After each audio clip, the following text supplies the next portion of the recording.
ఉత్తర Korea అధినేత Kim Jong Un కుమార్తె Kim జూయే మరోసారి బహిరంగంగా కనిపించారు. తల్లిదండ్రులతో కలిసి దేశ మాజీ నేతల సమాధులు ఉండే ప్రదేశం కుమ్సునన్ స్మారకాన్ని ఆమె సందర్శించారు. గత 3 ఏళ్ల నుంచి తండ్రి కిమ్ జోంగ్ ఉన్ తో పాటు కిమ్ జూయే వివిధ అధికారిక కార్యక్రమాల్లో పాల్గొంటున్నారు. కిమ్ తన కుమార్తెను అధికారిక పర్యటనలకు తీసుకెళ్తూ ఉండడంతో భవిష్యత్తులో అధికారిక పగ్గాలు ఆమెకు అందించనున్నట్లు పరోక్షంగా సంకేతాలను పంపుతున్నారని దక్షిణ కొరియా నిఘా వర్గాలు భావిస్తున్నాయి. నూతన సంవత్సరాన్ని పురస్కరించుకొని దేశ మాజీ నాయకులకు కిమ్ జోంగ్ నివాళులు అర్పించారు. ఈ కార్యక్రమానికి కిమ్ తో పాటు ఆయన సతీమణి రీసోల్జు, కుమార్తె కిమ్ జూయే, ఇతర సీనియర్ అధికారులు హాజరయ్యారు.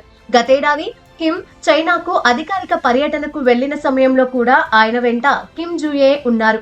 తొలిసారి 2022లో కిమ్ తన కుమార్తె కిమ్ జూయేను ప్రపంచానికి పరిచయం చేశారు.